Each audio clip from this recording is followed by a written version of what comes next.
Bienvenue sur la planète Terre en 2020.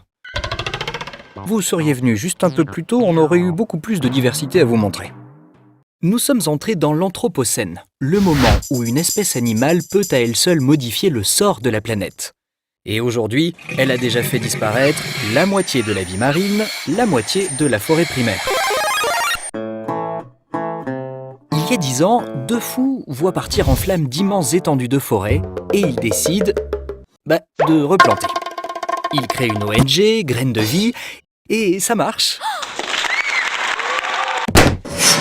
Non, en fait, ça marche pas du tout. Là où ils ont planté des arbres, l'année suivante, il n'y a plus rien. Alors que pourtant, pendant ce temps, partout sur Terre, ça dézingue. Ça dézingue en petit, en grand, en gigantesque.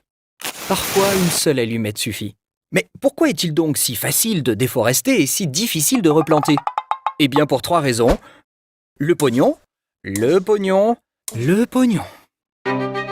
Après avoir pleuré toutes les larmes de leur corps sur cette triste réalité, nos deux héros se disent « Si l'argent marche si bien pour déboiser, pourquoi ne pas l'utiliser pour reboiser ?»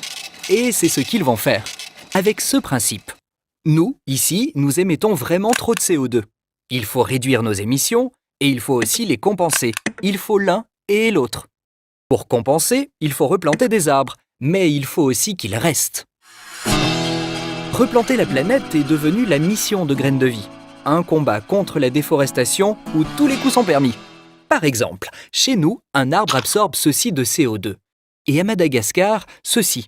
Et en plus, il coûte 50 fois moins cher.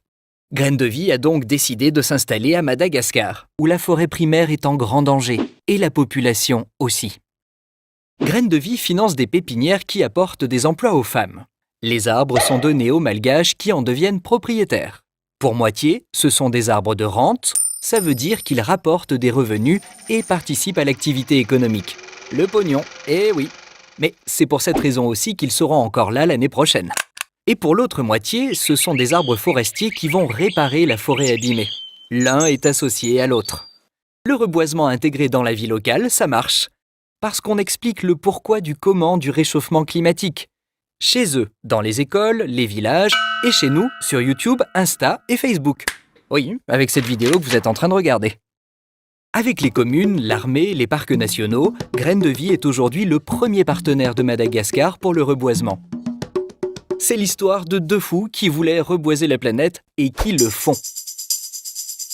En 10 ans, c'est 20 millions d'arbres plantés. Et ils comptent faire les 20 millions suivants rien que sur l'année prochaine. C'est une exponentielle qui est réaliste. Les pays africains sont demandeurs et la méthode marche.